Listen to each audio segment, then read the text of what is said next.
ನನ್ನ ಪ್ರೀತಿಯ ಗೆಳೆಯರೇ, ನರ್ಸಿಂಗ್ ಬಾಂಧವರೇ ಹಾಗೂ ವೀಕ್ಷಕರೇ, ಇವತ್ತಿನ ವಿಚಾರ ಭಾರತದ ಸಂವಿಧಾನ ಪ್ರಸ್ತಾವನೆ.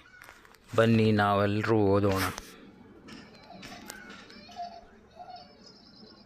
ಭಾರತದ ಜನಗಳಾದ ನಾವು ಭಾರತವನ್ನು ಒಂದು ಸಾರ್ವಭೌಮ, ಸಮಾಜವಾದಿ, ಸರ್ವಧರ್ಮ, ಸರ್ವಭಾವದ ಪ್ರಜಾಸತ್ತಾತ್ಮಕ ಗಣರಾಜ್ಯವಾಗಿ ರಚಿಸಲು ಮತ್ತು ಅದರ ಸಮಸ್ತ ನಾಗರಿಕರಿಗೆ ಸಾಮಾಜಿಕ, ಆರ್ಥಿಕ ಮತ್ತು ರಾಜಕೀಯ ನ್ಯಾಯ, ವಿಚಾರ, ಅಭಿವ್ಯಕ್ತಿ, ವಿಶ್ವಾಸ, ಧರ್ಮಶ್ರದ್ಧೆ ಮತ್ತು ಉಪಾಸನಾ ಸ್ವಾತಂತ್ರ್ಯ, ಸ್ಥಾನಮಾನ ಹಾಗೂ ಅವಕಾಶ ಸಮಾನತೆ ದೊರೆಯುವಂತೆ ಮಾಡಲು ಮತ್ತು ವ್ಯಕ್ತಿ ಗೌರವವನ್ನು, ರಾಷ್ಟ್ರದ ಏಕತೆಯನ್ನು ಹಾಗೂ ಅಖಂಡತೆಯನ್ನು ಸುನಿಶ್ಚಿತಗೊಳಿಸಿ ಅದರಲ್ಲಿ ಭ್ರಾತೃಭಾವನೆಯನ್ನು ವೃದ್ಧಿಗೊಳಿಸಲು ಶ್ರದ್ಧಾಪೂರ್ವಕ ಸಂಕಲ್ಪ ಮಾಡಿದವರಾಗಿ ನಮ್ಮ ಸಂವಿಧಾನ ಸಭೆಯಲ್ಲಿ 1949ನೇ ಇಸ್ವಿ ನವೆಂಬರ್ ತಿಂಗಳ 26ನೇ ತಾರೀಖಾದ ಈ ದಿವಸ ಈ ಮೂಲಕ ಈ ಸಂವಿಧಾನವನ್ನು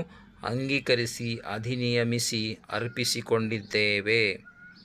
ಥ್ಯಾಂಕ್ ಯು ಆಲ್.